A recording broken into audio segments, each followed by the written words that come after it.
right, guys, coach is ready. Please use the raise your hand function, and we'll go first question with Mike. Yeah, Terry, I mean, if you could give us an update on Sydney, how long do you guys expect her out, and kind of what was the latest that you guys learned this week? Well, she's dealing with a foot injury. She's out indefinitely. And her status is just going to be updated game to game.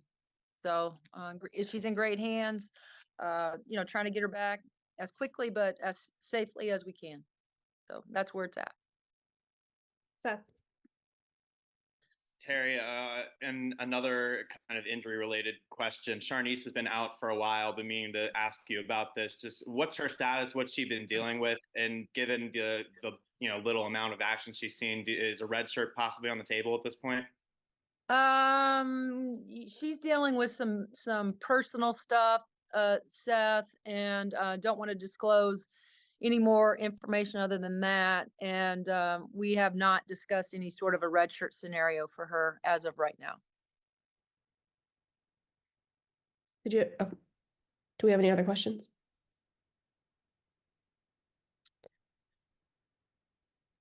Anybody want to ask about the game? We do have a game on Sunday, yes. Seth, go ahead. I guess playing without Sydney, obviously, it's kind of you lose a lot but without Sydney, just, the last week of practice or however, I know you said that it happened last Friday, when you played Purdue on Sunday, just now that you've had a little more time to practice without Sydney, just how much of an adjustment has it been for your team? And how are you guys able to fill in that gap of not having Sydney out there?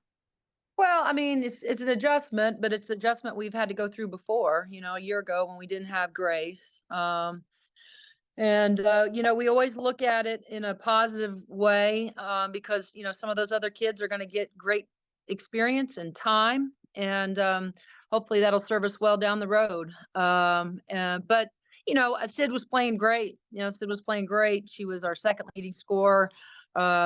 She's always provided us with such a great dose of energy and hustle and all of that. So we do miss that. We felt like obviously Lexi came in and provided some really great minutes for us.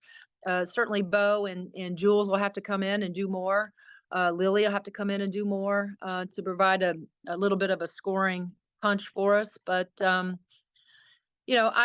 liked how we responded. There's no doubt, how we responded, because we didn't have a lot of time between the time Sid got hurt and the Purdue game. We didn't get a lot of reps, without her. And so I was really proud of our toughness and how we were still able to execute, how we were able to slide our pieces and just do some really good things. So, I think it does become more on Mac. I think it becomes more on Chloe and Sarah and Yarden that they're all going to have to step up a little bit more as well.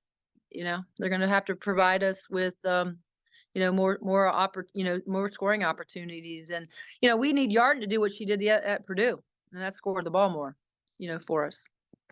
Chloe. Yeah, I wanted to ask a little bit about Lene. She was the only person off the bench to score against Purdue. Just how have you seen her develop over Big Ten play and just generally this season? Well, I mean, she's improved, but she still has to grow an awful lot, Chloe. I mean, in terms of her defensive, on the defensive side of the ball. We'd love to have Bo out there more.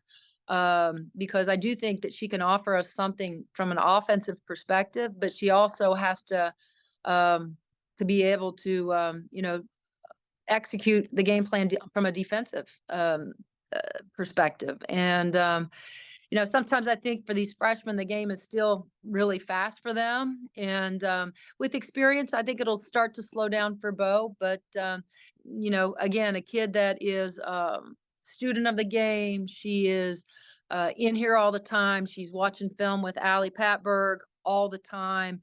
Wants to be a great player in this program. Wants to help her teammates right now.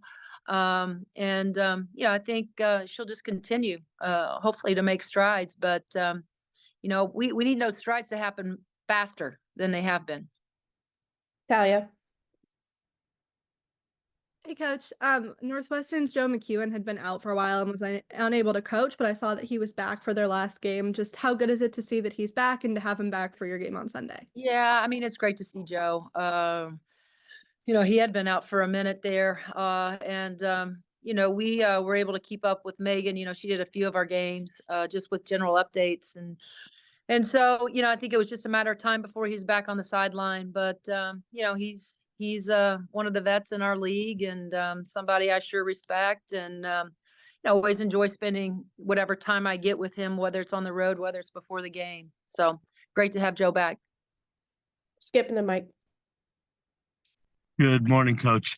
With the starting lineup this weekend, will we expect to see Chloe on point or Lexus on point? And depending on how that works out, how might that impact the defensive matchups? Yeah, I don't think it'll. The one thing, Skip, that both Chloe and Lexus give us are great on-ball defenders. I think we're more than comfortable with, whatever assignment we give them. I think we're really comfortable with whoever they guard. To answer your other question about who will play point, we go back and forth. There's certain sets that I like Chloe at the point. There's certain sets that I like Chloe off the ball with Lexi, with the ball in Lexi's hands. So, those are the things that we rep every day, just certain scenarios. But that's a great thing about having 2 point guards out on the floor. You can move them around.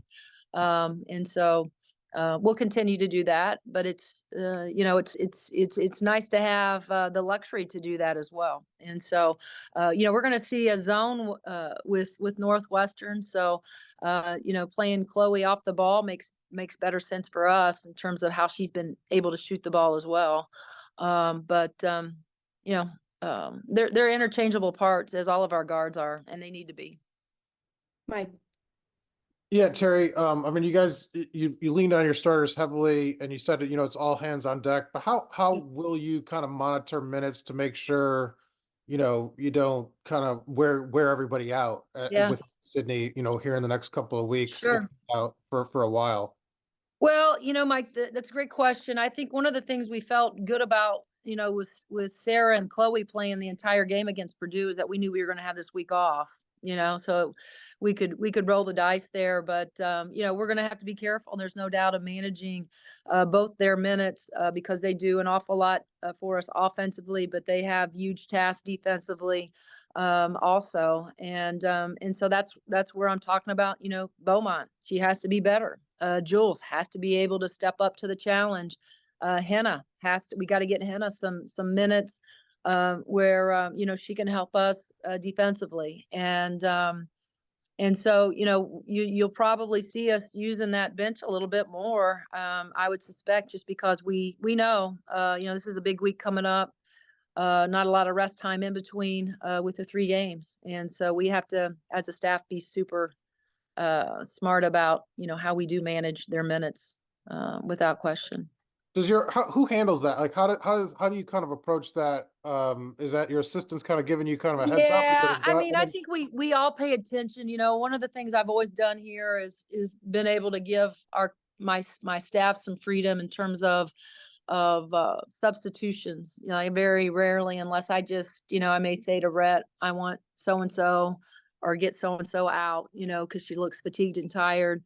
But it's I've always done that. I've always trusted my assistants to understand sort of, and we go into that with an idea of what we want the rotation to look like. At the certain minute mark, we know we're going to get back out, Chloe, and so it's as we move forward without Sid, some of that's going to change. There's no doubt we're going to have to, kind of get a feel for how we want that to look. But that's how we manage it. That's how we know we're always looking at the stat sheet after the first quarter, after, timeout minutes and so forth. And so, we always try to manage that as well as we can. But, in some instances you can't, right? You rely on your veterans, you rely on that experience in those close games. And then what I always try to do is if I can, I pocket my timeouts as long as I can in those scenarios in case I just want to get a timeout for pure rest, right?